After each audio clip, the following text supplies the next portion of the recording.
What up, it's your man's Aaron Sands, and welcome to King Talk Season 4. Let's get it.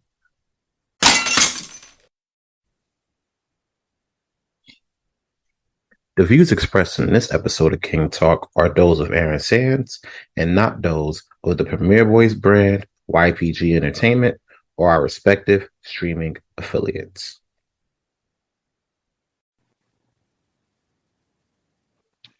What's up, world?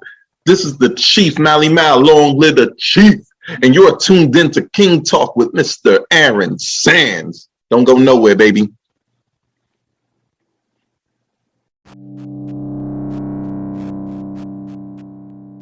If it's Fridays and it's King Talk, welcome back to another episode. So I just want to greet y'all as y'all coming in and everything. Hope y'all doing well. Hope y'all week went well. If it didn't go well, hopefully it get better when you're listening to King Talk with your man's Aaron Sands. That's what it is. And right now, we're going to bring in a special guest for this particular episode. As promised, as I sit on the Premier Boys, you're going to get more in depth. We're going to pause. We're going to get deeper into the Vince McMahon story that's been going on lately, with the allegations that's been going on, with him resigning, with Triple H coming out with that weird ass statement that he had at the Rumble, things like that. But before we get into that, I do want to do some housekeeping announcements. First and foremost, if you're new here, make sure you like, share to your friends and everything, and subscribe to the King Talk podcast on Good Pods. At this moment, we are number 1 on the indie charts for entertainment. So definitely appreciate y'all for tuning in every week, each and every week. Could be anywhere in the world, doing anything else in the world, but you're here listening to me talk some shit and, you know, really get down to the crux of these situations, man. So I definitely appreciate that. That's number 1. That's number 2. Also, another thing is I also want to get more involved into the comments of the pod. So if you guys, as we're talking about the stuff and you feel like, hey, Sands don't know what the fuck you talking about, I got a different point of view, feel free, drop that shit in the comment box and hey, let's talk about it. You know what I'm saying?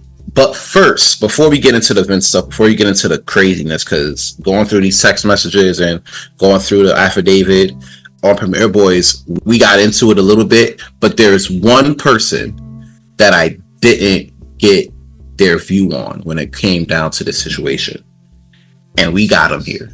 Ladies and gentlemen, he is the host of the newest podcast in the Premier Podverse. Welcome to the trilogy, 1/4 of the mighty Premier Boys podcast. That you may know him as the Chief, or should I say, long live the Chief. But he's very well known as my bro, the guy, the Chief, Malimal. Yo, what's up? Once again, my boy, I'm on King Talk Sands. Hold on, let me rephrase that. Once again, I'm on King Talk with Aaron Sands. One of my favorite places to be, because every time me and Aaron Sands get together, it's always a ball. We always have phenomenal conversation. You know, we kicking it live from the top of the sky. Thank you for shouting out. Welcome to the trilogy. We dropping every Tuesdays as much as we can. But right now, we want to get into this, man. I'm excited. Excited might not be the right word for what we about to get into. I was about to say, like, you sure you want to be excited? Like, so before we get into that, right? Let's touch on a few things real quick. Let's touch on this one thing real quick that I came across as we were doing our prep. So as you may know, we discussed this on Premier Boys as well. We discussed Nicki and the Nicki Minaj and Meg Stallion beef. Meg came out with a track called Hiss that, you know, she basically just was going at everybody from Nicki to Drake to her ex-party, Parson Fontaine, and a few others, just name a few. Nicki took slight to that and then was going on a whole Twitter rant for like 3 days before dropping a response to Hiss, which was called Bigfoot, right? Told her to get up on your gut foot. You know what I'm saying? Get up on the gut. And even though like lyrically lyrically was okay, it wasn't really well reviewed to the masses. A lot of people are calling it a dub. They're saying that Nicki held the L. You know, she was in a. They're saying she's not a good battle rapper, and I could concur because Sheether. You know what I'm saying? She had no answer for that. You know what I'm saying? I don't expect her to because nigga. You know what I'm saying? So in the midst of all of this back and forth and all of this response and brouhaha, if you will, her ex-offender, if you will, husband, Kenneth Petty came out to respond because a lot of people were saying, hey, you're saying all this, but you're married to a pedo. You know what I'm saying? So you're hearing all the pedo slandering and everything like that. And he then decides to come out and says, quote, I like it when she gets a little childish. Now this is alleged. There's gonna be a whole lot of alleged shit going on in this episode.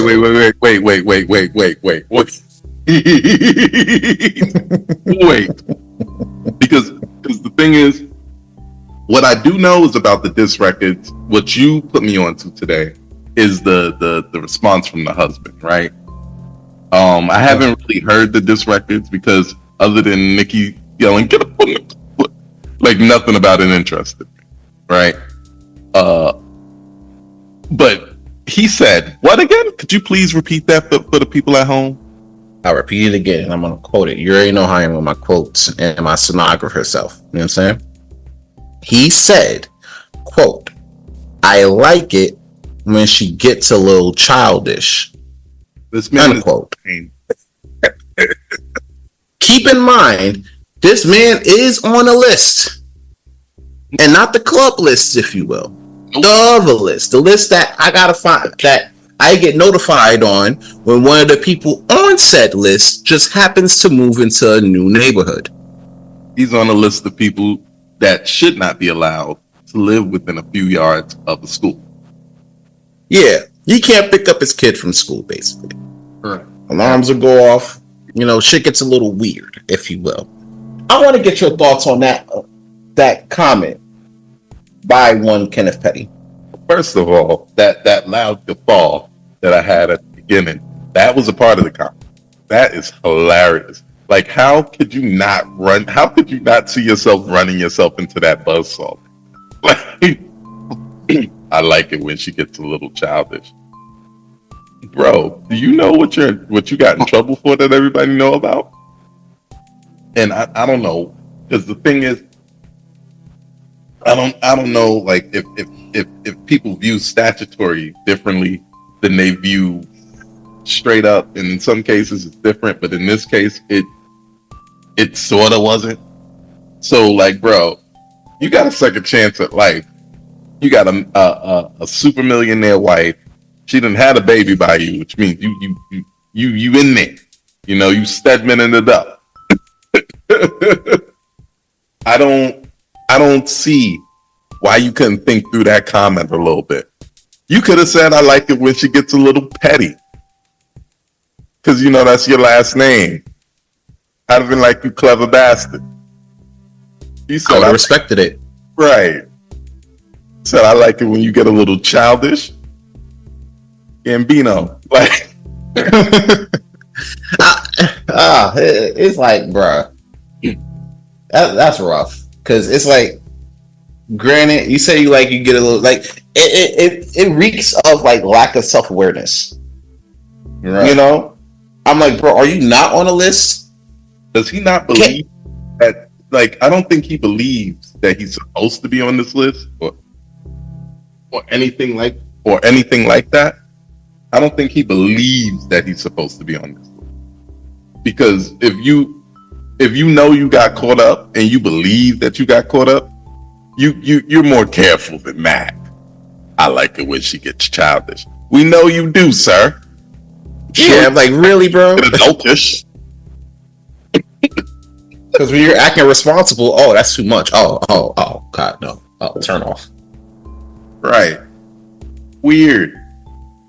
Oh, I don't know. It's not looking good. I will say that. It is not looking good for Nicki and her camp. regarding this situation, especially when a lot of people are already giving Megan the W, knowing good and well, you know, she don't really write her own shit. You know what I'm saying? Like, so I mean, it's kind of it's tough, but yeah, he was like, yo, like a little childish. You know what I'm saying? I'm like, bro, that's crazy. Now this is alleged that he may have said this, but it just stuck out to me because I'm like, bro, really? You really gonna do that now? Like, come on, bro, that's crazy. We got to be more mindful out here in these streets. You know what I'm saying? And the thing is, he's like convicted of attempted rape in the first degree in '95. I don't know. Sorry, I don't know if I can say that the word. No, you good. This ain't YouTube. We ain't on YouTube yet, so it's okay. Okay. Convicted of attempted rape in the first degree in '95. He's 45 right now. So what's that like? Give me a second. King Talk Maths. I got a calculator right here. What are we doing? You said 45 from 1995. He's 45 now. So, well, his birthday. Yeah. Hold on, I got it easier way. He's born in 1978. He got convicted in 1995. 1995, 78. Oh, he was 17. 17. When that shit happened. So maybe, well, that's different. That is different. That's not kitty stuff. That's not kitty. Yo, that's crazy. That's not kitty. I'm crying. I just realized what I did. I'm saying, like, bro, that's crazy. Like, that's not, but not. I get why you say that because the whole gap and everything. One would think like, I bet he was like 32 and Shorty was like 16. That's that, bro. You gotta go. You know what I'm saying? You gotta go. But he's 17, 16. I know 16-year-olds that I went to school with hopping in like vans with like other like older ass niggas, and them niggas look 30. You know what I'm saying? So that's I'm not saying that's not crazy, but that's crazy too. Okay. Here's her defense of it. He was 15, she was 16 in a relationship with the wall. So basically her defense to this is that he was a kid and it was a misunderstanding. Basically the way she making it sound is like it was one of those situations where the girl wants to have sex, maybe got caught by her daddy or something, and decided to lie and say she was about to get raped. That's what Nikki actually make it seem like. You know, now the details as far as that actually goes, only the courts know, God, Kenneth, and the young lady in question. But we all know that he went to jail for about 4 years for doing it. And after originally pleading not guilty, and then he went in and he lost that case and got jail. See, and that's tough because now, you know what I'm saying, you in 2024 and, you know, people still put you on that list. So that's why I said, like, your choices, that shit matters. Because now that shit, like, even though, like, it may have been not at, like, I'm not going to say it's not as crazy because it's still crazy. Like, that shit follows you. Oh, yeah. This man is, you know what I'm saying? Literally almost 30 years later. And in 2020, he almost got arrested behind it because he failed to register when he moved in with Nikki in California. He didn't let that neighborhood know, as you was alluding to earlier. That almost got him 10 years in prison for something he did 30 years ago. But I know, that's a house arrest. That nigga can't even leave the crib. He really stepping. And he killed the dude in 2002. Oh damn! R.I.P. Yeah, that's crazy. All right, so I want to kind of like, all in all, I'm gonna try to deviate because I want to get to the main event of this shit real quick. You gotta be mindful, like, of the shit you say out here, especially, you know, when you're rocking with like somebody that's like known like a Nicki Minaj. You know what I'm saying? You can't be out here talking about that shit if you really did say it. If you didn't say it, then all right, that's cool. Glad to be a little bit smarter, but you know, I hope not, because you know, a lot of people do some dumb shit nowadays and say a lot of dumb shit that catches them like in trouble. So we gotta really be mindful of that. And going from one creep to another creep. We're going to a much older creep too, and I've been wanting to get your opinion on this too, Malimal. I got you here. The creep squad. Yeah, this is the Creep Squad. Matter of fact, this episode is the Creep Squad. I'm naming it right now. I had a name for it when we first started recording, but we got it now. So you'll see that. You know what we'll talk about. Just refer to this point. We'd be like, oh shit, he did say it. We get into Vince McMahon, yo. And all the shit that went down from this stretch of time. Now, it's been a little bit of a long time, and we touched a lot of it on King Talk. So, one of the main things we were discussing was the affidavit that dropped from Janelle Grant's lawyers. And basically, when it came down to that, like, the allegation was apparently, Vince was paying her off. Like, when we found out he had the payment, he was paying girls off like $3 million. This is the woman that was, getting the bread. You know what I'm saying? And apparently he may have missed a few payments. You know what I'm saying? You know what happens when you owe run a center and you miss like a payment or two? Don't be missing no payment. Not, bro. You can't be paying. You can't be missing no payment. So apparently he did. And then she ain't just spilled the beans, bro. She spilled the whole fucking Goya section. And this affidavit.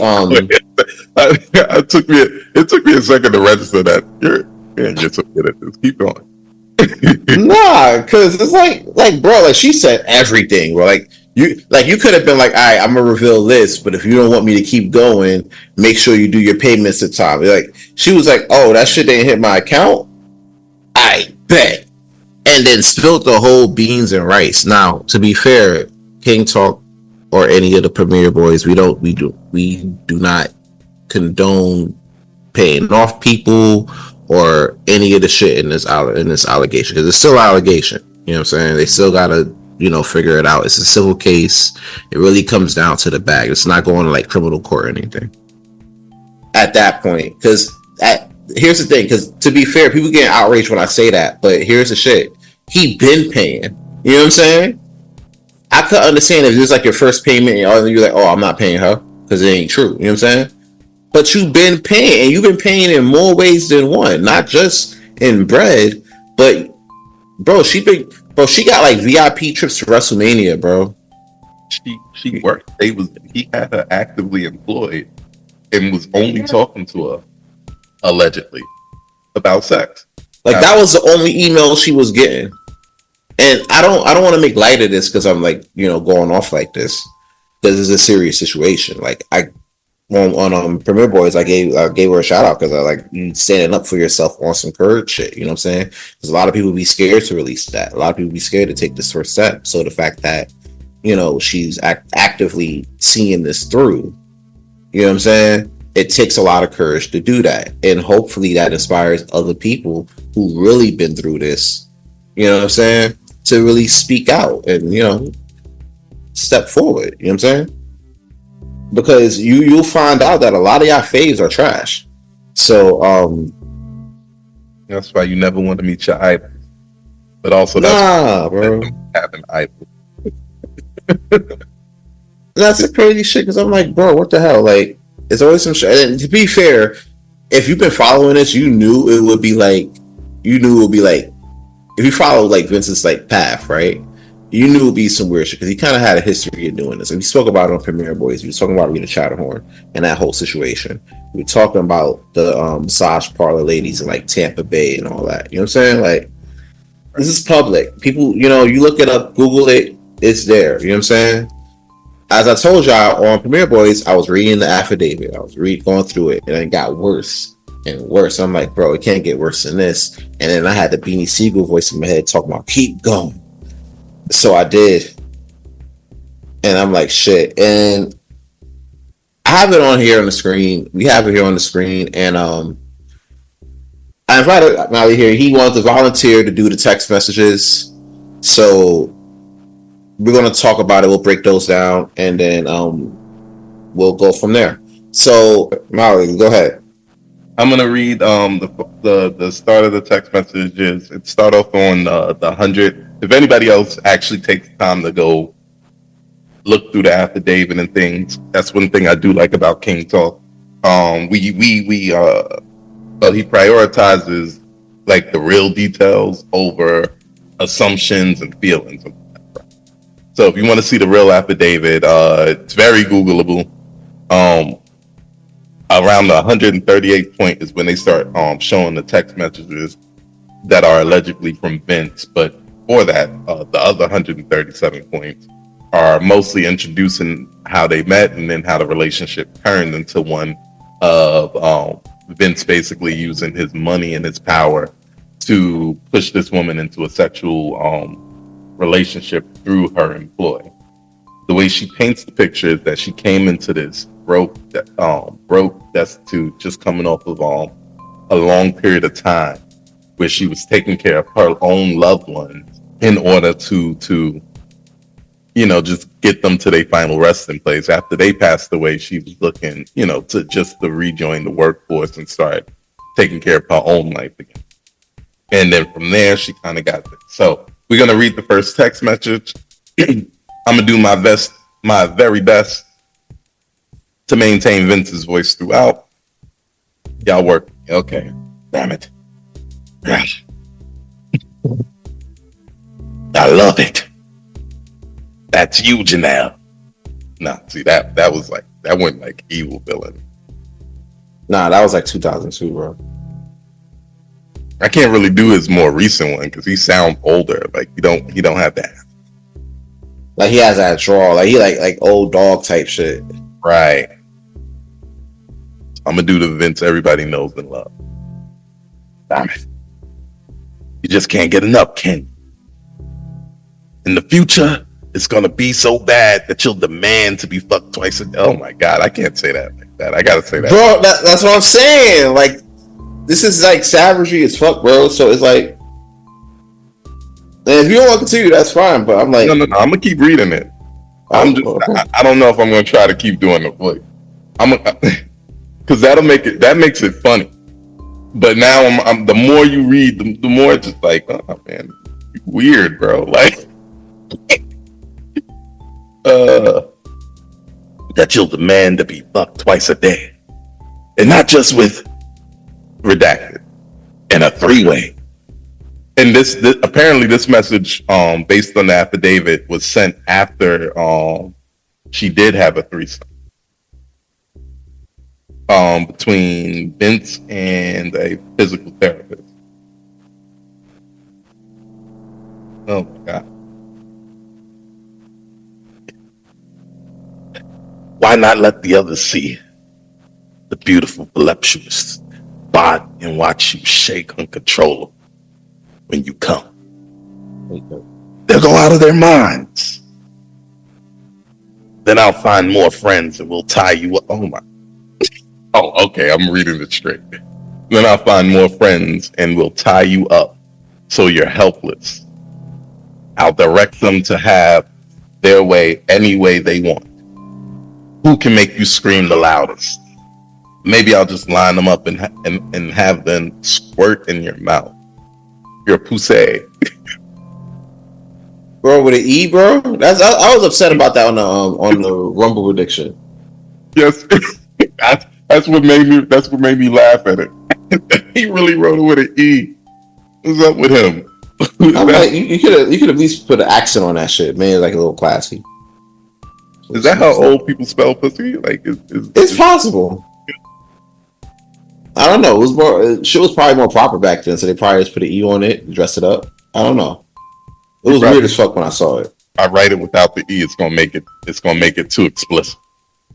Yeah, you gotta class it up a little bit. You know what I'm saying? Like, it's definitely just adding this E that's gonna change this message from being explicit. That's it. But on all over your tits and ass, all at the same time, you'll be covered in cum, and we'll make you eat it all and taste everybody's cum. The next morning, you're a little sore, but you're still gonna want more. After all that fucking, I don't want to laugh, but it's so gross. Like that he's saying this to somebody who's a real person and not a person trying to to star in a bukkake scene in a porn. That's what all it was given. I'm like, bro, why is this like? I had to sit there and read this to myself. So I'm like, nah, I can't sit there and let me read this by myself, and I can't talk about it. You know what I'm saying? Like that's crazy. And so, after this text message, she actually had several, under her words, several additional threesomes, in large part because she felt she had no choice. So that's the angle they're pushing here. Like he pushed her into it by using, undue influence of being her boss. Okay, and the next set of messages come at the point 142. After the threesomes began, McMahon became more sadistic and his fantasies focused on control such as choking, sensory deprivation, pain, humiliation, and group scenarios in which Miss Grant was to be physically overwhelmed and subservient. The text message reads, "Read your last picture. You need your panties ripped off and 3 big black dicks." He capitalized all of this. "In all 3 holes at the same time." God damn. I'm reading it like it writes because there's many exclamation points after that. Way up. Like, it's serious. I'm dead word. Like, I promise you, I'm serious. "Way up your pussy." Because he spelled it with an E. Like, I really, that's just how he spells it. That's insanity. "Way up your ass as far as they will go, but even further. The thickest cock goes down your throat, so it makes you gag and convulse as those big black cocks pound away. It feels like from the start you're being assaulted, but it's just made you come nonstop. Just one continuous constant orgasm, and just before you pass out, those big black dicks squirt their loads of cum inside of you as you lay on your stomach. Cum is coming out of all your holes, and I'll turn you over and jack off all over you." Oh. That's disrespectful. It's like I understand why we couldn't read this on the Premiere Boys. Premiere Boys, while we do touch on some things, we tend not to get this. Like at this point, I was like, yo, this is beyond the pale. Right. Like we're about to go off the rails here. And I had to keep reading because I'm like, bro, like we're already this far. It can't go more crazy than this. Like, but then I realized we only had I was like halfway like through it. Then we had the page counter, and I'm like, bro, we're halfway through it. We gotta keep going. So we did. And I'm like, bro, he was about to go on TV, right? And he had her text her right before he hopped on Raw. And I'm trying to remember. I'm like, bro, which Raw was that?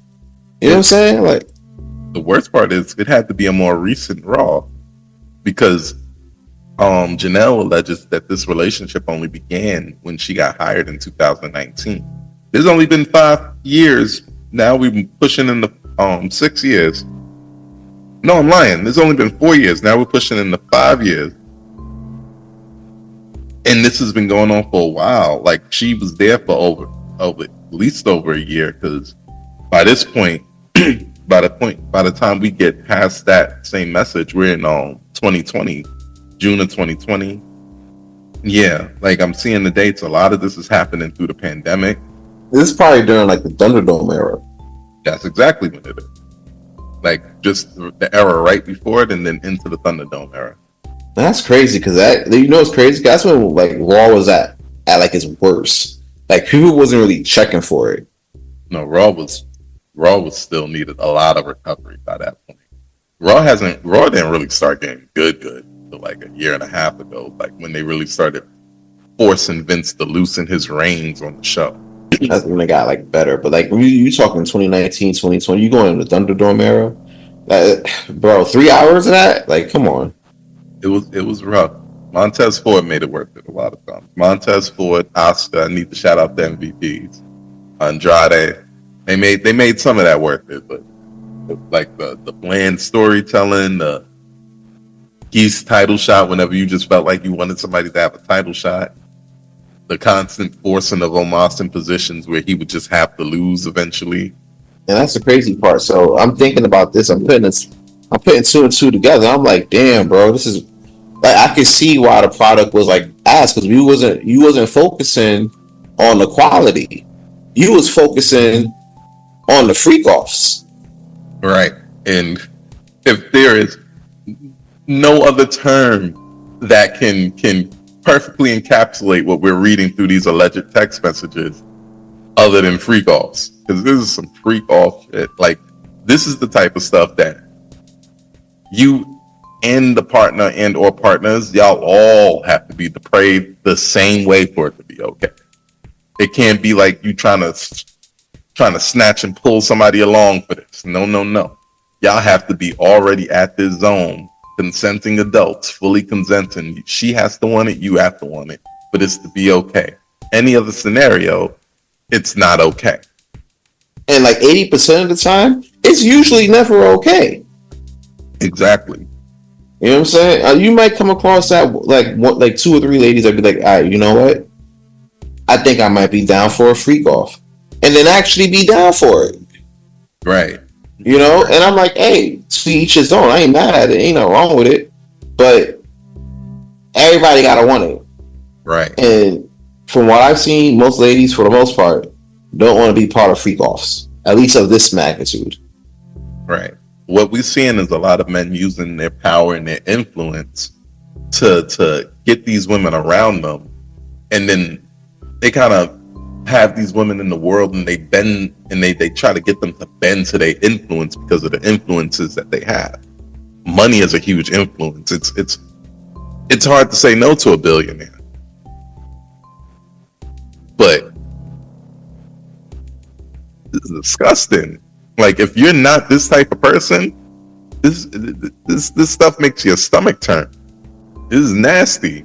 I wish, just for Vince McMahon's sake, that this was a lie.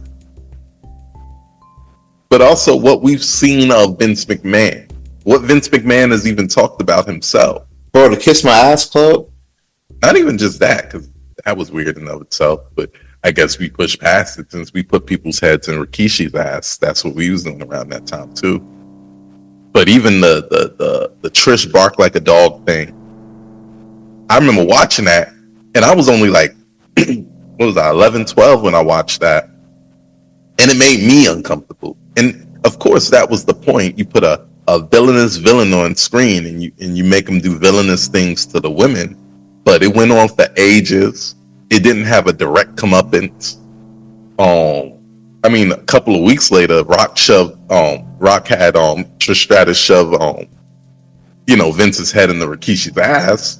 That if you want to call that comeuppance, because that's the point of wrestling. You let your bad guys bad guy it up, but your good guy got to give them the comeuppance so that the audience know that, yes, this is somebody bad.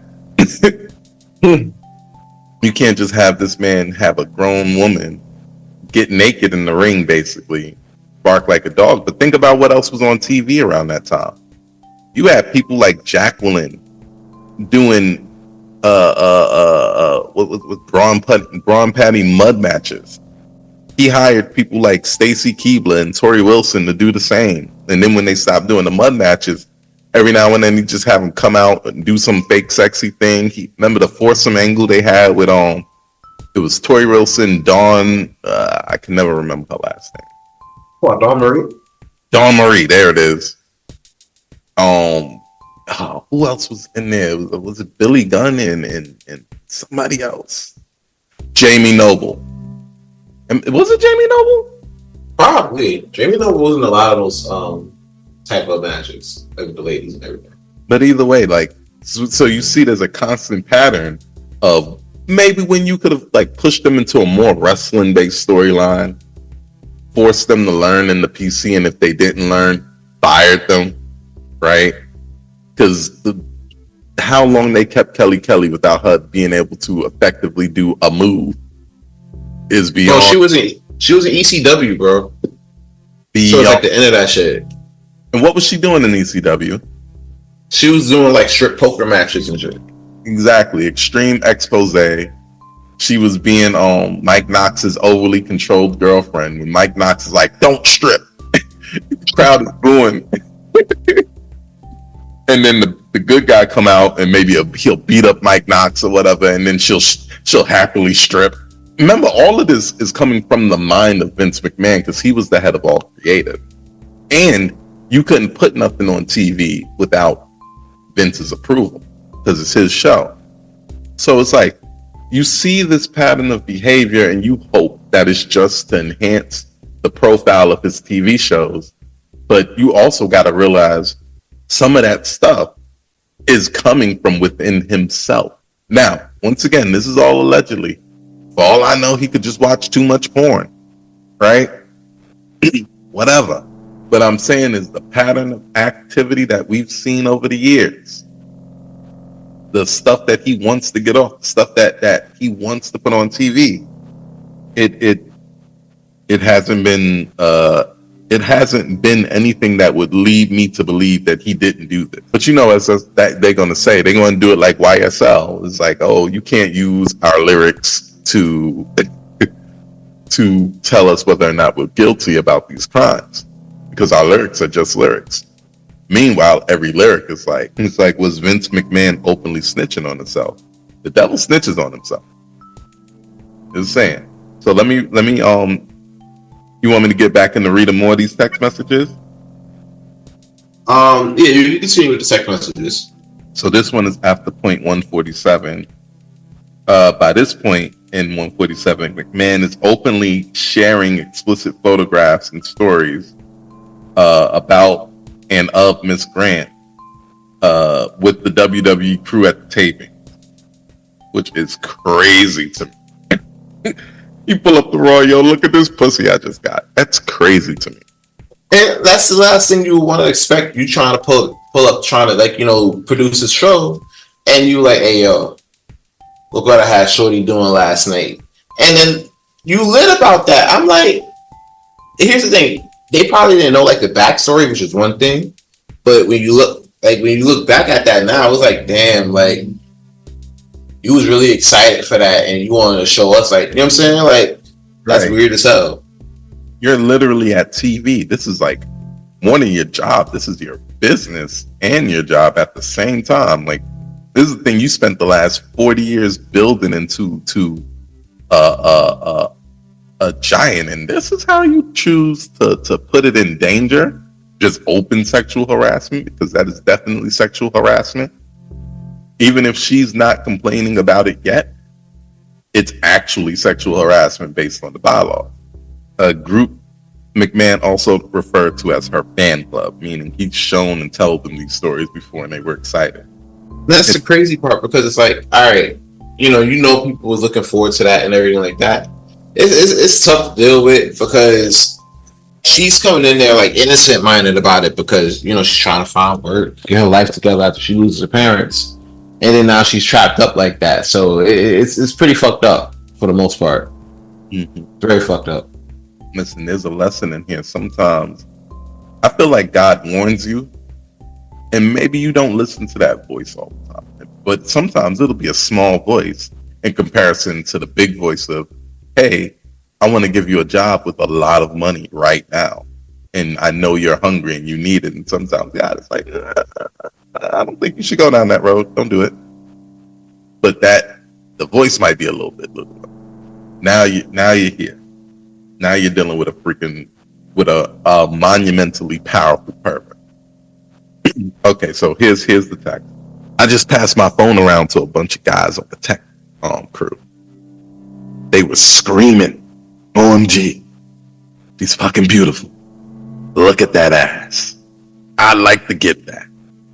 I paused to count out loud how many guys there were. 12. I then said, okay, it's 12 of you, and she would love to fuck each and every one of you at one time. The guys cheered. He wrote that in parentheses.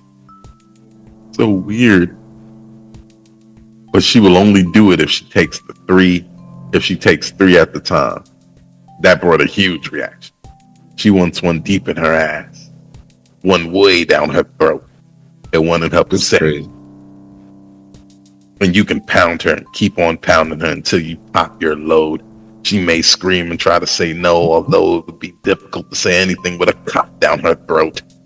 They laughed.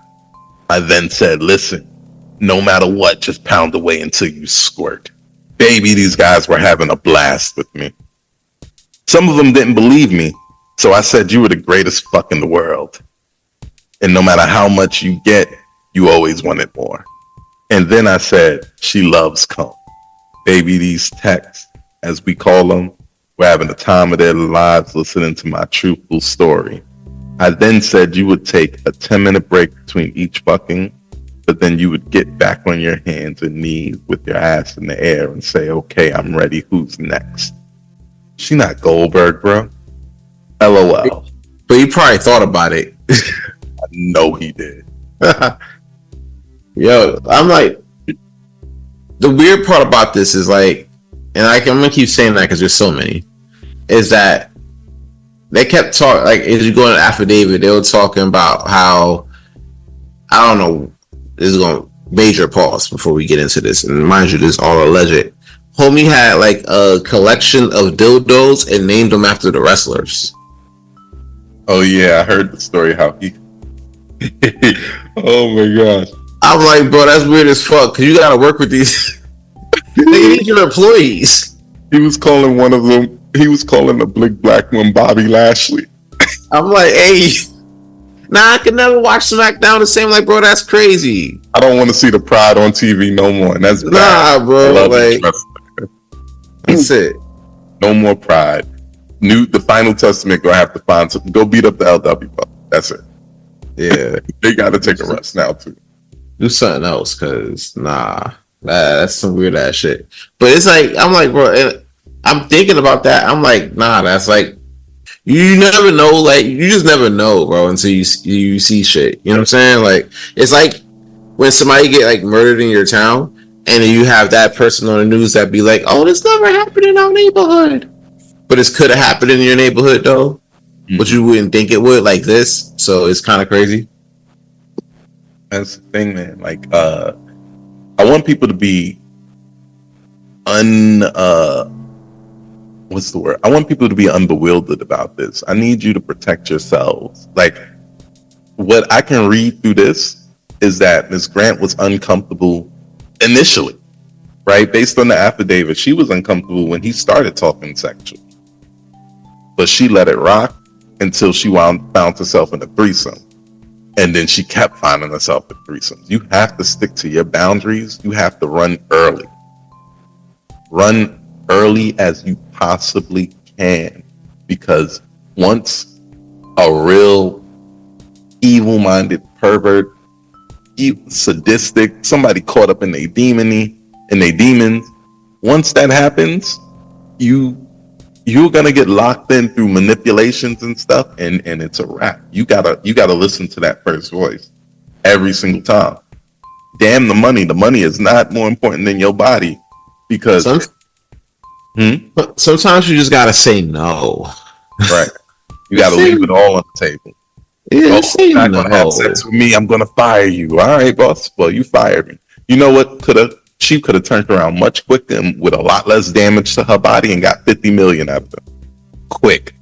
Oh, you firing me because I won't da-da-da? All right. Up it. Vince would have been bingo and the wrestling would have been better because they would have already knew to put Triple H in the spot. Mm-hmm. He would have got exposed. Because after a while, he kind of lost it at that point. So it's like, what do you do with that? Right. So, when I came... That's part of the reason, too. And that's the thing, you know. There's a question I wanted to ask you, right? Now, I remember how this whole shit kicked off in 1982 when Vince Seeger sold the company to him on like a balloon loan. Like if it ever faltered, you know what I'm saying, he didn't pay his loan back, it went back to the prospective owners, right? Knowing what you know now, right? Would it have been a good idea for him to sell that? Knowing where we are now with everything that is happening now. That's a hard pause, because humanitarianly, probably not. Because let's face it, Vince treated women horrendously throughout his tenure. Even when he had them on TV, he was treating them poorly. That's why he randomly deactivated the women's championship whenever he felt like it.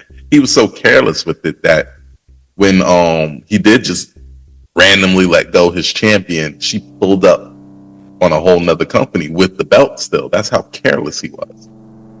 He didn't care. But when you take a step back from the ills and you look at the overall, he took $1 million loan and turned it into $1 billion company and then made $8 more billion off that company. Vince McMahon Sr. wasn't doing that. He wasn't even going to make himself big enough to kill the indies. Not kill the indies, kill the territory. Because before there was indies, everybody had a territory, which they were the top company. So Vince made a deal with the other indies, your people like your Vern Gagne's and things like that. Dusty even. He made a deal with them not to kill the territories. Vince Jr., once he got the company, he said, the first thing I'm gonna do is kill the territories. Back them up. First thing he did. They didn't survive the WrestleMania era. Like by '88, you had Smoky Mountain, AWA, but like nobody's talking about them because he got the whole country's attention. The only thing that really stood in his way was NWA before WCW. Yeah, but that's because the NWA is the original world's championship. It's the original. Like NWA is the oldest, technically the most. Well, it would have been the most prestigious title if WWE would have kept the NWA banner all the way up till now. NWA Championship would be the most prestigious championship in the world by miles because it was the first one. George Hackenschmidt in 1905, right? But what happened is once WWE got big enough, just like what everybody does to the NWA Championship, TNA did it in 2005. Once the company itself gets big enough, they say, okay, we don't want the NWA Championship no more. We want our championship. WWE did that, and because they were rocking with the NWA until I think like the early '80s. I think so, actually. Like, so the WWF Championship was still had that Lincoln lineage, really until Hogan got hold of it. So yeah, the '80s. If I'm lying, somebody could put me on game, but and then retroactively, everything is the WWE Championship. Because even in some of the earlier, no, actually, I'm lying. Because the WWE was a thing before it was the WWF or the WWF. So the first champion, Buddy Rogers, he was the first one. He was the first actual WWF or WWF champion, and then the lineage went from there. But up until that point, the same company, the same territory was working with the NWA Championship, which pretty much everybody was. WCW did that until the late '80s. Then they switched to the WCW Championship, and then of course, I mentioned TNA did that, and then they did the same thing. NWA now has its own shows, and it's regaining prominence. Billy Corgan's making some iffy moves, so he's stunting its own growth. But right now, like that's how the NWA Championship has always been, like a builder type. But it's technically the most prestigious title in wrestling, if it didn't spend a bunch of years being given to like people who nobody ever heard of yet because they're kind of new. Perfect example, Adam Pearce is a former NWA champion.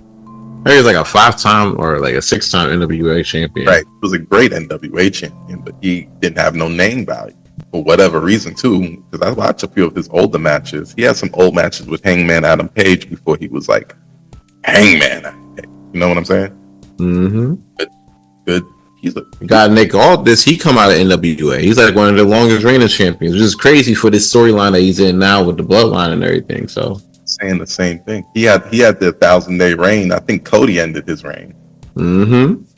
So he had the 1,000-day reign before Roman did it. Before we started giving 600-day reigns to Gunther / Walter and Butch and all them people. He was in NWA holding the title for 1,000. Then they gave the title to Tyrus. That shit was insane. Like, why? They gave the freaking he was like 50 years old trying to wrestle, bro. Like, and 50 years old, way out of shape, way too big. Because like your body can only carry but so much. Even if you like Samoa Joe is actually a little too big for himself, but he can still carry himself. He still has he's like an athletic big. Right. Tyrus was just big. He was just big, and that was his draw. Like I watched him hit the ropes to do a splash on EC3. I was like, oh my god. I was like, that's the laziest shit I've seen in like 3 years. Right. But I don't want to veer off too crazy because I know we can veer off a little crazy, but getting back into the Vince shit though, and I kind of want to put a bow on this a little bit if there isn't no more. There's a couple more. I'm gonna try to read through them quicker. It's just like when I read them, I like to read the little pieces above and below just to give a little context to. But I'm gonna move them through a little bit quicker. So let me finish this one. Let me finish the next one. Then we kind of wrap up with our thoughts, I guess. Yeah, because that's crazy. We could definitely end with final thoughts after that last one. There's a few more patches, so I'm gonna try to speed through them. I'm not at this point. I'm not even reading them in his voice on purpose. It's just now it's just draw. Right. Like I don't want to read that in my voice. Like this shit is rough. Disgusting. How do you pick a random woman and decide you gonna fuck the team? How do you like freak offs? Right. Here's another. You know what I'm saying? Like, nah, that's crazy. It's insane.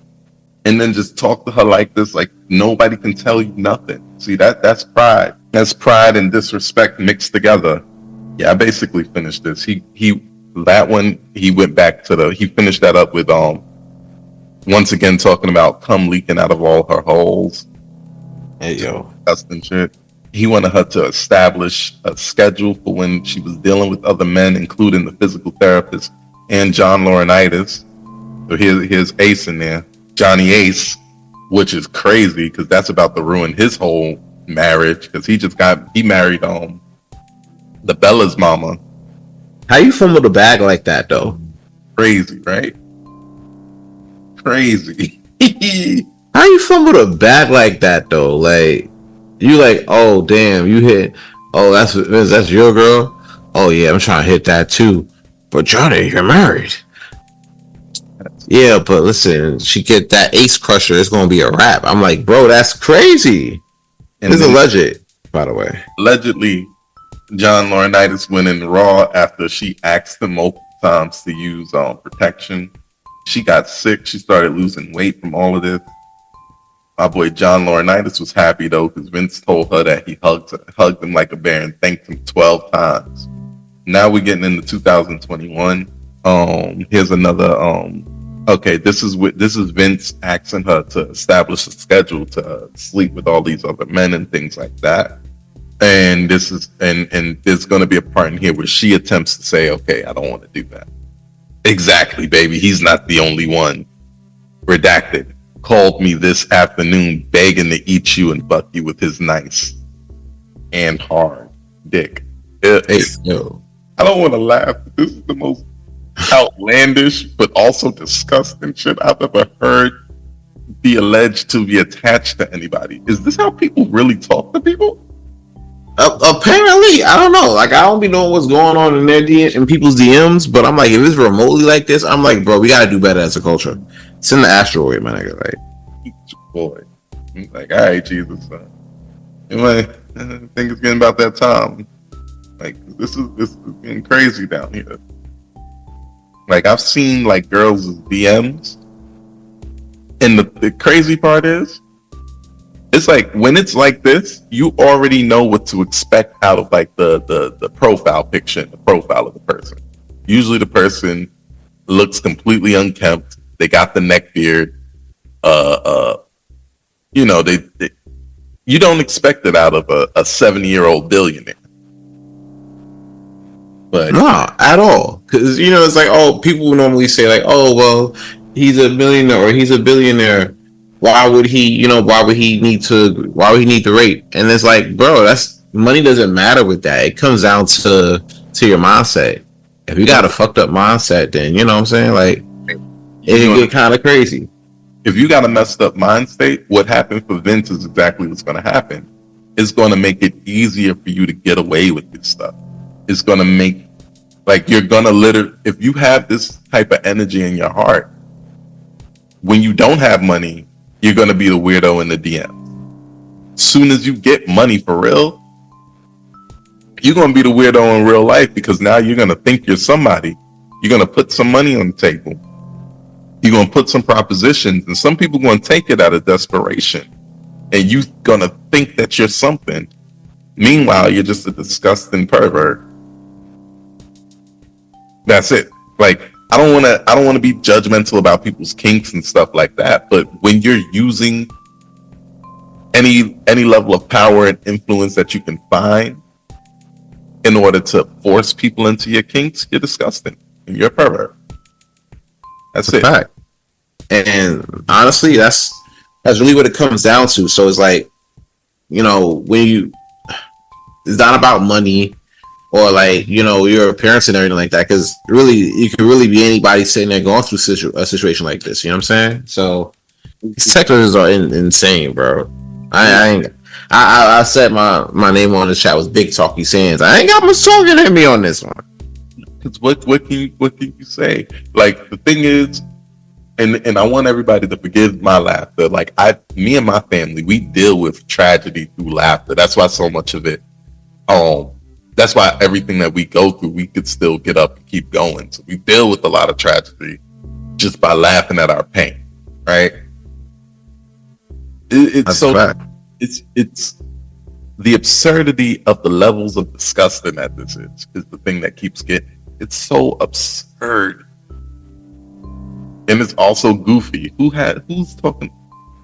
Why are you, as a grown man, describing another grown man's dick as nice, parentheses, and hard? No. Like, how do you know that? Right. And is he like one of those? He's one of those Diddy types that be in the corner and shit. Apparently, jacking, bro. Like, that's crazy. But man's out here jacking. Yo, it has to be, because who really wants to see a shorty that they like or that they're messing with, talking to, whatever? Who wants to be in the room seeing her get fucked on by 12 dudes and stuff like that? Like, I've never been the type like to be in there running trains or doing that. It's too high risk for me. But it's also, there's a level of ill. You know what I'm saying? Nah, that's a fact. You know, and on top of that, that's like your employee. You gotta pull up to work. It's not like it's really, you really couldn't escape that, because it's like, all right, you gotta deal with this at work, but then like, all right, bet you could go home and like, you know, decompress and, you know, try to figure out some way to get out of that. But then you go home, the nigga lives in your condo. Yo, the nigga lives in your condo, and you talking about, oh, come to the suite. Like, what? The niggas know why you going up. Like, after a while, niggas know why you going up there, bro. Right. You ain't going up there to read the Bible or play checkers. Just all the stuff that I'm reading here. If this allegedly gets proven to be a non-allegedly, he's deranged and you know, jail or a psych ward, whichever one you want to do. Get him off the streets. I feel bad.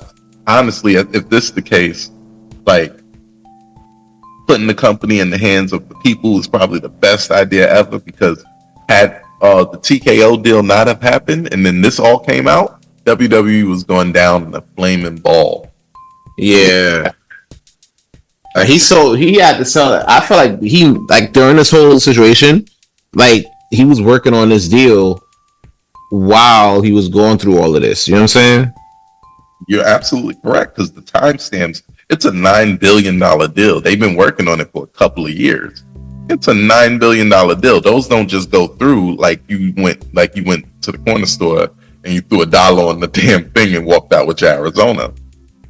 There's some process when you move in $9 billion. And it's a big deal. So it's like, all right, you're doing all of these moves. You're not passing it down to the family like people thought you would. You know what I'm saying? So it's like, all right, why is he making these different moves? Like, granted, he worked with good. He worked with people that has the company in good hands with Ari Emanuel, Nick Khan, and the folks. And of course, he brought Triple H in there, to maintain creative, and he's doing an amazing job. You know what I'm saying?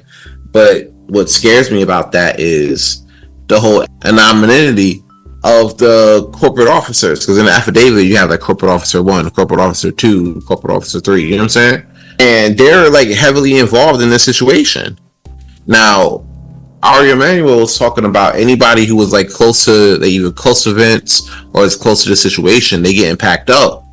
If it comes out that, and this may be like a little far-fetched because of the dates being the dates, and I asked the guys this too on Premiere Boys, and I ask you too, if Triple H is in any way involved in this situation, right, should he be getting packed up as well? Yes. It's upsetting, but that's where it came out that some of this was going on before. Like a lot of the older female talent, like some of the swimsuit model talents that we got in like from 2000, from 2002 to maybe 2008, 9ish, right before Mickey James started kicking it up a notch. You got you started getting Layla and Shell, people that could wrestle in there. A lot of them got similar type of complaints about being sexually exploited, being put in humiliating decisions if they didn't decide to do this. Dawn Marie is one of them. Saved about this. You can't even mention on WWE TV no more. Right. Amy Weber. Joy Giovanni. That's why she was there for like a blink. Only reason I really remember Joy Giovanni's name is because for some reason she was very usable in SmackDown vs. Raw 2005. And that's the crazy part about it, because even with Ashley Mazzaro, you were talking about that whole situation in Kuwait and everything that went down there, and it's very similar to what we're reading here. Right. Very similar. So it's like, was she really capping though? Like, or was she telling the truth and nobody believed her? Right. Like, I think when they picture these women in their mind, they're picturing stupid bimbos, right? Not to insult women. They're picturing stupid bimbos. So when you get somebody like an Ashley, who's at the very least willing to stand up for herself, like, doing that, then they fire her. Exactly. Got dumpstered. Now, exactly. She was good? No, but I also know that she was somebody brand new, basically off the street. She has to get wrestling training. She was excited, but like, you know what I'm saying? They had her around for what they wanted her for, and when she didn't go for it, she was out. Back to this text message. There's only a couple more. I'm gonna try to read them, try to get through them. So this first message, he's trying to set up a schedule for her to have more sex with more people. She said, give me another week, baby. I'll be ready. I'm feeling more like myself. It's not great, but it's getting better. Tell him soon. Because what also in the affidavits is, after going through and actually doing a lot of these things, she's literally complaining about being sore, bleeding, things of that nature, hurting so bad, unable to walk. She's sick from the stress and from just having her body polluted with so many people. She's losing weight, all this type of stuff. I wouldn't be surprised if her hair started falling out. Regular thing, like at a certain point, it became a regular thing for her, like having these freak offs and trying to figure stuff out, So it became like a routine, and that takes a toll, especially on your mental as well. Mm-hmm. Especially when you're a normal human being. Like, human beings ain't meant to be freaked off like that, nor forced into it. He responded to that. He said, I already told him, baby. By the way, Johnny wants Tuesdays, but not this coming one, and the occasional Saturday, but maybe I can shift it to like Thursday nights. Honestly, Johnny would like all of the above. Johnny Saturdays. That's crazy. How are you scheduling? You gotta schedule a freak off. You got a whole You got a whole wife, bro. And at this point in time, this is 2021. So not only has Lauren Knights had a wife, they got married a long time ago at this point, maybe like 6-7 years. That's another thing. It'd be these married people that be acting like this. That's why Linda don't want nothing to do with him. She found out about it and she was like, yo, listen, she gotta go or we airing this shit out in divorce court. He wasn't trying to have that. Nah, she knew how Vince is. Like, that's why if you notice, like, pretty much since the Attitude Era, she wasn't fucking with Vince. When she went and did that shit with Trump, she wasn't fucking with Vince. Not like that. They all thought it would be in the best interest for the WWE, but she wasn't fucking with Vince. She was there like name only, you know what I'm saying? And then like Shane really stopped fucking with him, especially after right around this time. Mm-hmm. Because remember around this time, because now we're in 2021. I think wasn't it last year or the year before last where he got? Yeah, it was last year. No, it was the year before last where he got ousted because this would led into. No, it was last. That was the Royal Rumble. That was the year when he had the Royal Rumble. He got out of pocket at the Rumble. No. That was when he came back. The year, whatever year that was, yeah, it was 2022. Because that was the year Damage Control came back. The year Damage Control came back, the year Brock Lesnar used the tractor on Roman Reigns. That was the first pay-per-view without Vince at the helm. Because Vince had left. When he had left, you already seen him on dates with other women and all type of stuff. Vince, like, listen, I know a lot of this is alleged, but there's a case. There's definitely a strong case here. Especially when he stopped paying, and even then, and they describe it towards the end of this too. They describe why this is a case. You know what I'm saying? And why this needs to happen. Honestly. Right. Like, honestly, I'm looking for more different information inside of the text messages. I'm getting a lot of that through just reading the affidavit. Mm-hmm. The text messages are just him telling her what to do, telling her how to run her body, or telling her how much semen he wants to see leaking out of her, or something like that. Weird. And what is this thing with him and semen, bro? I don't know. I don't want to see no other nigga semen on. I don't. Like, that's not a thing. Like that. You know what I'm saying? Like, ooh, like what? You want to watch real life porn? I've never been. All right, because even if I wanted to watch real life porn, the semen part, it wouldn't be my thing. Shoot, for all that, if I'm watching, make you have a lot of lesbian sex. I don't know. I want to be involved. I don't know. This is just what happens when you get to a place where you can objectify and dehumanize somebody to the point where you don't see them as he's setting up shifts. That's what I'm saying. Oh, don't forget you got to work on Tuesdays and Saturdays at 6, right, and 9 respectively. What? Johnny 1-2 on Tuesdays. So tell John to ask his wife. Right. Tell that Bella mama to ask what's up on Tuesday. This is outlandish. And he'd be right there waiting at. They had these freak offs in the office, bro. Yeah. The text I read before that, he was driving her to the office. She was trying to get him to turn back. He said, either I'm gonna do it in the parking lot or I'm gonna do it in the office. Which one? She said, damn it, I'm gonna do it. I'm gonna do it. Damn it. That's how I get to my place where I can do the Vince voice. Damn it. Maybe he wants 2 other guys. This is a text. Maybe he wants 2 other guys to join him.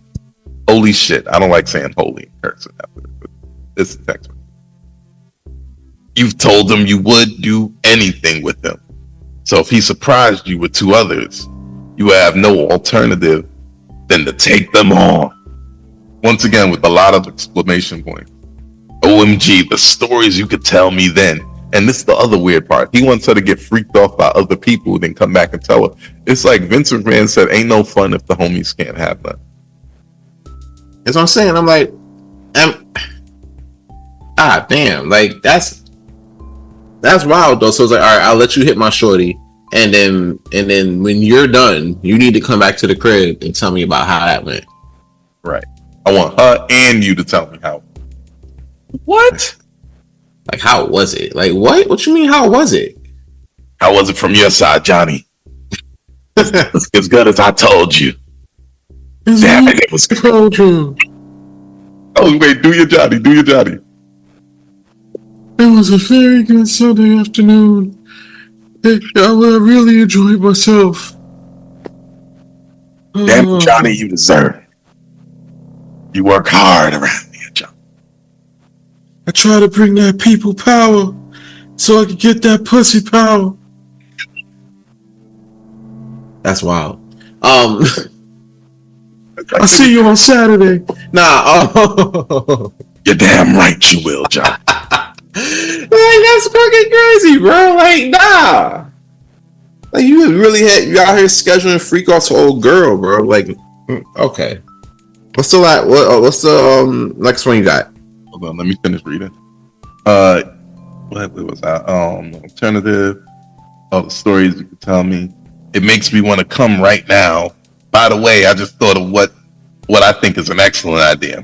Maybe you can hint that if he knows someone who can be discreet, it might be better if you and Johnny try him out first, so he can get more comfortable before he's introduced to me. Actually, that makes total sense, doesn't it? So now he wants to get even more people involved in this, even people he don't know. This is why are you inviting strangers to this? Like, you do realize, okay, let's take a step back. Maybe you're a deprived individual, and I know we all have our fallings, but sir, you need Jesus today. But even if you're going to be a depraved individual, right? Can you at least be a smart depraved individual? You are a billionaire currently in charge of $1 billion company that has a stock portfolio to maintain, a stock price to maintain. Do you not think that this is dangerous, sir? Why not just, you are a billionaire, pay prostitutes. Especially in this day and age. Hold on, can I say this real quick? In this day and age, where we've normalized sex work to the point where, like, I'm proud to be a sex worker. You can aspire to be an OnlyFans. We watched a 17-year-old girl tell us that she was going to be an OnlyFans model on the day of her birthday, and she made $1.2 million on her birthday off OnlyFans. Let's Catch Me Outside, right? Yes, that's exactly who that was. Bad Baby. I don't know her real name. I refuse to learn. Right? An 18-year-old. What we wanna explore here is that an 18-year-old girl made millions of dollars almost instantaneously off of the depraved sexual fantasies of old men. Right? What I want to talk about is the fact that not only are the old men paying for it, women around this young girl, around her age, around the thing in the industry and out in the industry, are all pushing for it. Oh, this is how I make my money. What problem should you have with it? Da, da, da, da, da, da, da. Okay, cool. Vince, you don't even have to be that crazy covering it up. All you had to do was find women willing to do. You decided that it was more sexy to use your power and influence to coerce a young lady into doing some things that she probably washes about. Like, you know how some people, when they do something against themselves, they try to wash it away in the shower. Now you're sitting in the shower for 2 hours trying to scrub away something that's not a physical stain. Mm-hmm. Like, do you know what you've done to this person? You know what I'm saying? Like, you could have easily paid somebody who's willing to be, they would have been a billionaire on retainer. Tell me what you down for. And that's the thing, and that's what had to happen, honestly. So when you get towards the end of this stuff, right, you know, she had to, you know, he ended up having to settle because, you know, she had to go to court eventually. And Vince had to start paying her off. Hence the $3 million that had to get funded that we heard about earlier. But in some way, you just stopped paying. So she had to go to court. You got to make your payments. All right. You got any last thoughts on this before we wrap up? You want me to finish reading? Because there was a couple more.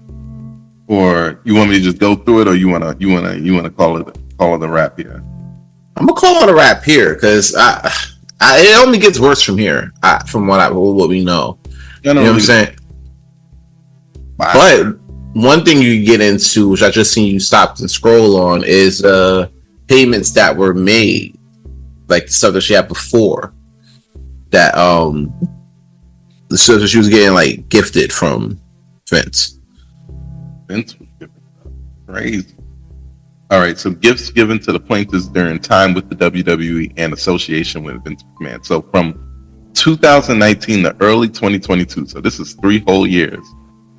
These are the gifts that he was giving her to keep her under control, aka the hush money. Alternative clinic medical care, medical and cosmetic services and products, clubhouse access tickets to the Belmont Stakes. So like that's a special room in the horse racing place. WrestleMania private full day transportation and premium tickets, a $2,000 Nordstrom gift card, a massive box of Godiva, so a big box of chocolate, good chocolate, the chocolate. I gotta get some from Valentine's Day.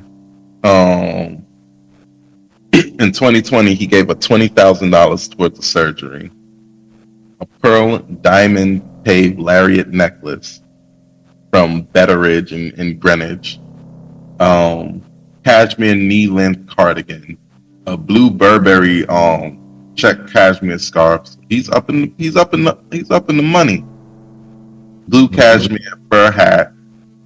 Gray cashmere shawl. Celine glasses, a cable knit throw blanket, large bouquets of flowers delivered approximately every other week. In 2021, he gave her 2022. Woo! But he went in the future to get that. Yo, he gave her a 2022 BMW 430xi. That's bread. A $5,000 gift certificate to Lanphier Spa, 2 private chef catered dinners in McMahon's condo, a gold and diamond paved paperclip necklace from the same place in Greenwich, $15,000 in Bloomingdale's gift cards. Go crazy, he said. Yeah. Food assortment and display with antique tea ceremony sets from Saudi Arabia. Oh man, he went the crown and said, "Let me not forget my freak off partner." Nah, because that's where he learned the pooping. Oh, yeah, that's where he learned the pooping. Mm-hmm. And he's like, really? He bought that shit here. And more large bouquets of flowers. Based on this, I want to try to see if I can find a little bit more about the money.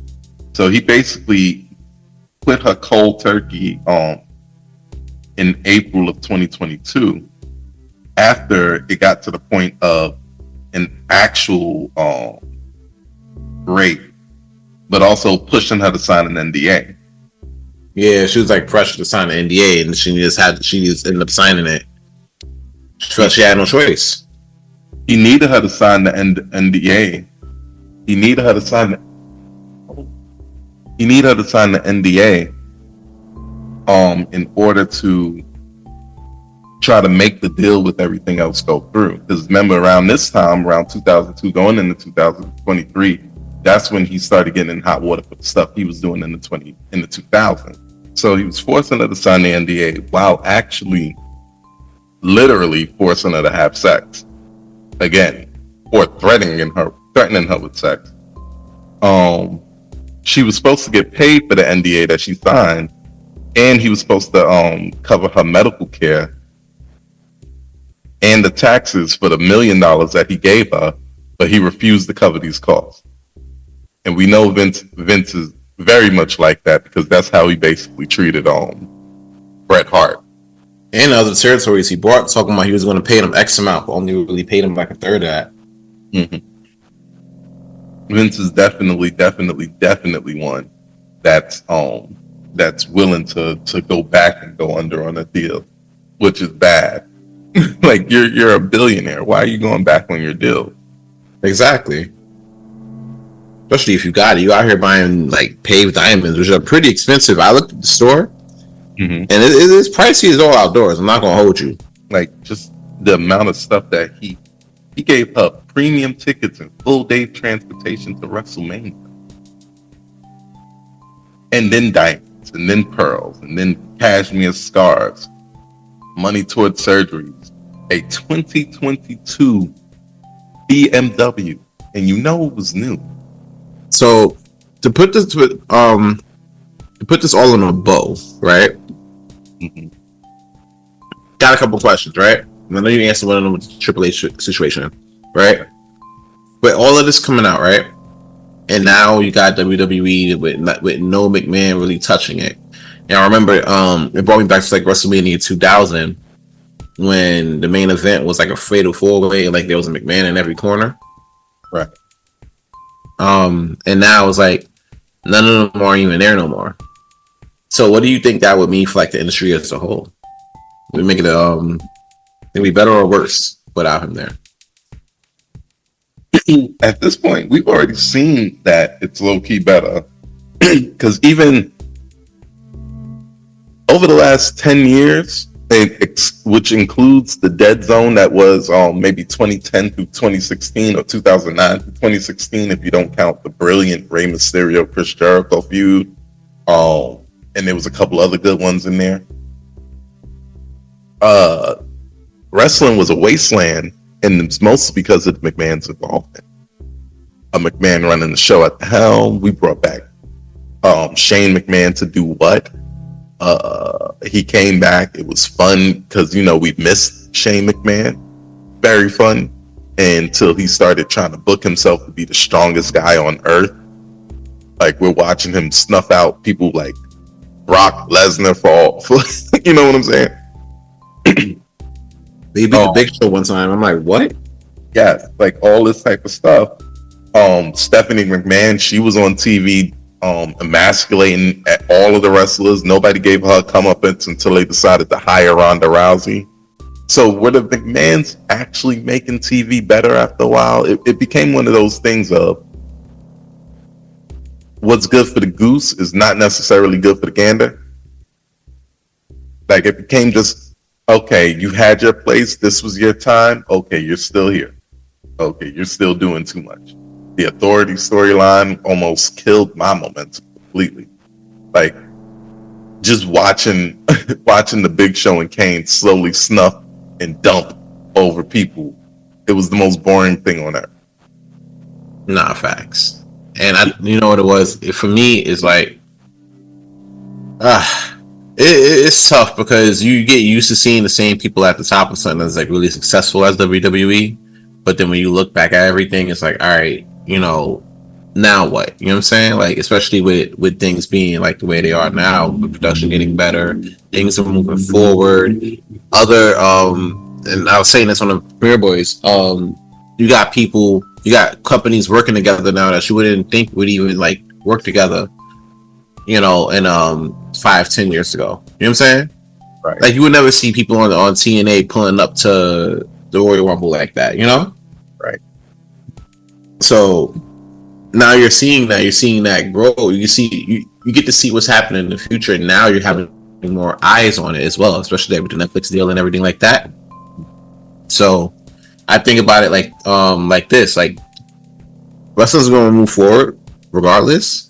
Like, Vince doing his stepping away and fading into obscurity is a great thing, but it was also great what he contributed to wrestling as a whole. So thank you for that, but don't fucking come back, bro. That's that.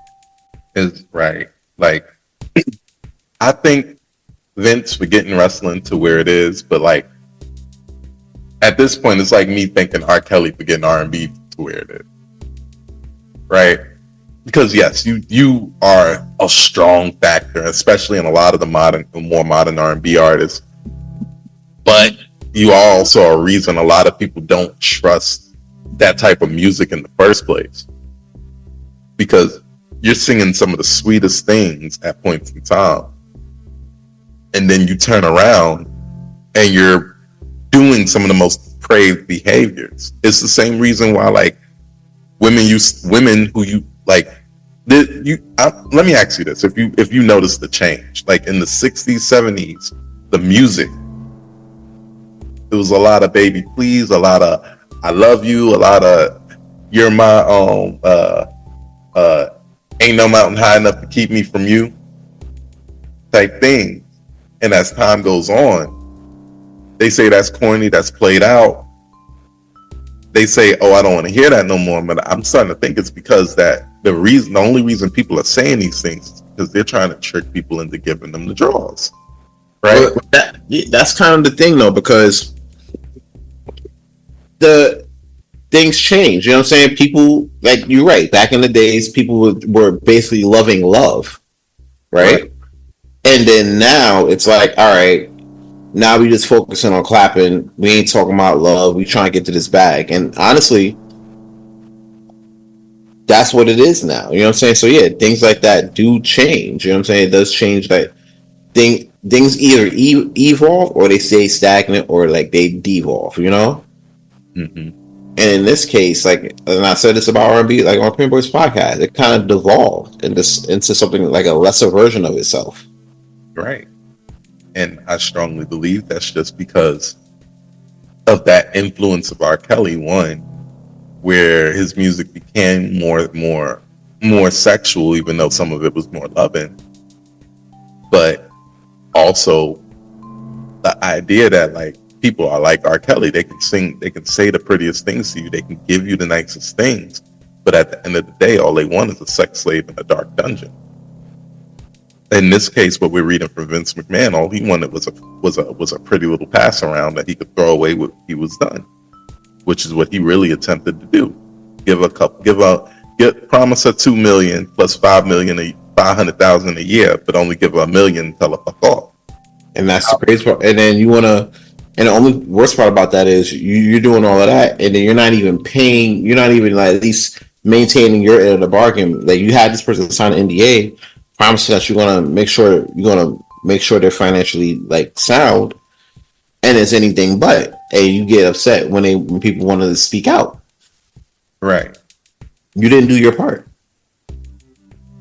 and that's the main part about it. So, yeah, if we don't condone any of this, though, like, I'm gonna be honest, we don't condone it. And I said on Premier Boys, like, I really do hope that, you know, the young woman finds the healing that she definitely needs, because it's really tough to come back from stuff like that. So, based on this, and you know, sometimes, especially when you're trying to win a case, like, some of these lawyers can embellish, but based on what I'm reading, the stuff that she says she's gone through post trauma includes PTSD, includes severe depression bouts. She's been struggling to even leave her house. She lost multiple jobs, at least 2, including one that she really wanted, 80 grand a year, because she couldn't perform it. She's going, like, people could talk about depression all day, but if you're really depressed, you're sacrificing stuff that helps you. Like, you're self-sabotaging at this point because you can't get the old pictures out of your head. You understand what I'm saying? Mm-hmm.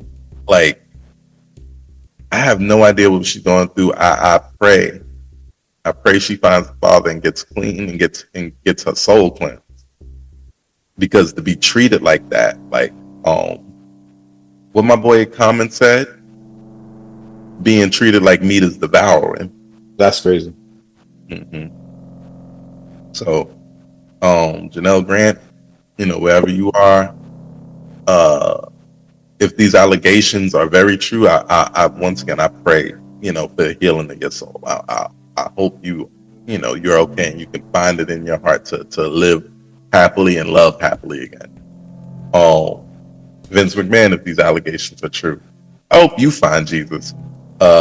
You probably need to find a jail cell first. We can't just be using our money to cover up rapes. I don't care what good thing you did or what thing I liked you did, right? Don't play with me.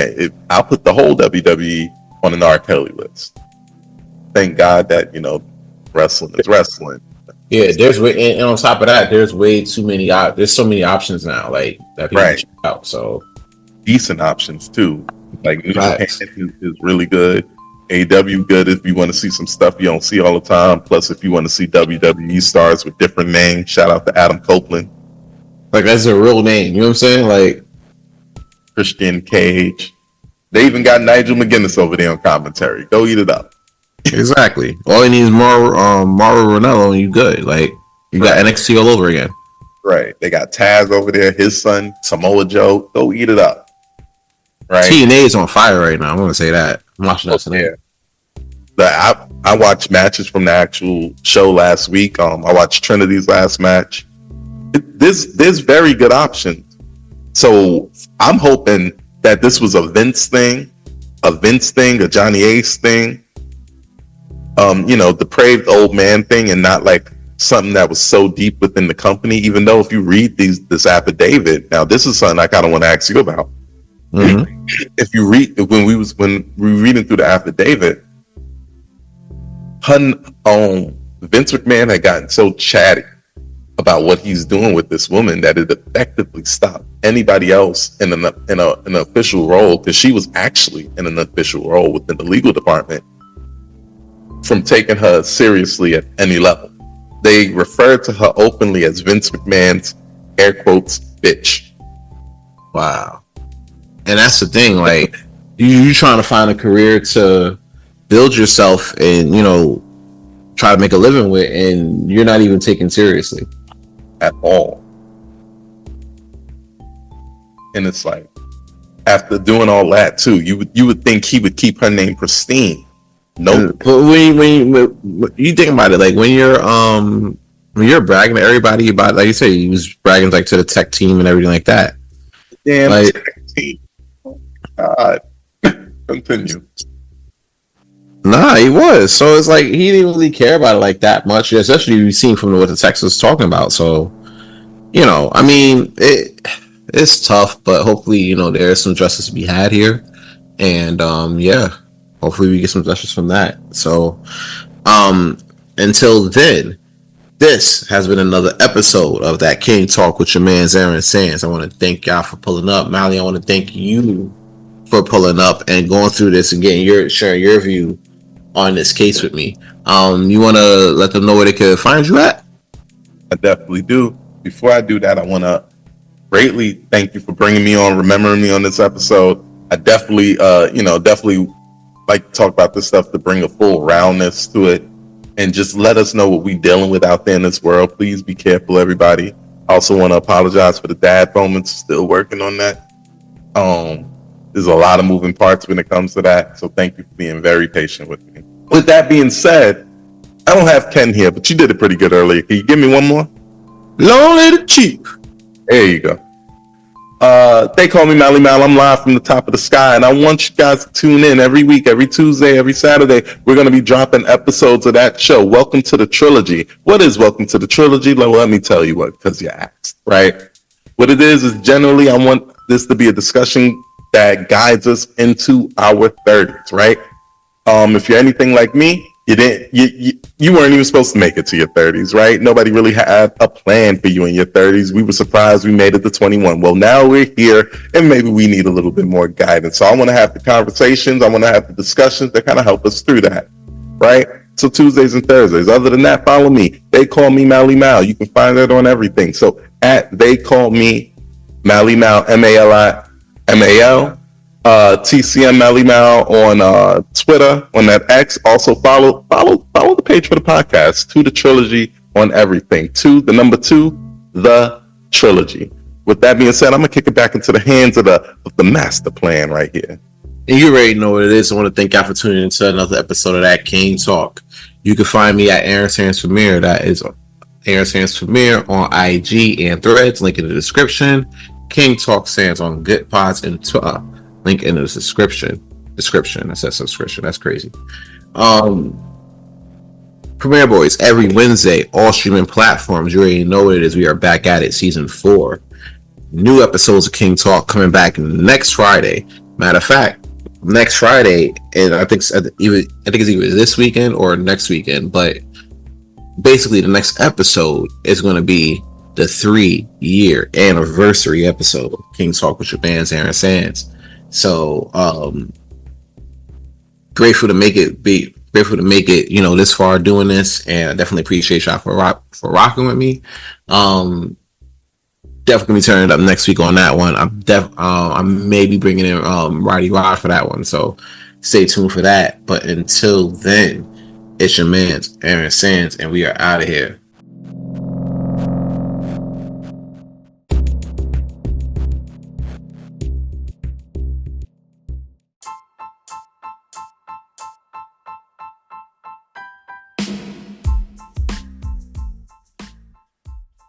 Hey, what up? It's your boy Aaron Sands, and I know you're enjoying this episode of King Talk right now, but I want to dive in a little bit and talk about the Premiere Boys podcast. You got me, Aaron Sands, Ken the Gentleman, the homie Roddy Rod, and long live the Chief Malimal, all in the building, talking about the hottest entertainment topics, the hottest news topics, and giving our own take on what's going on out here in these streets.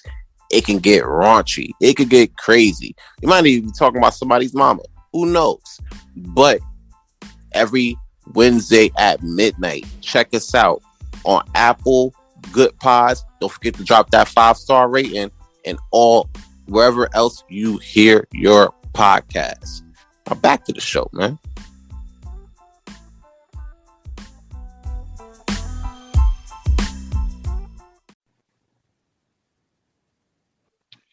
What's up, world?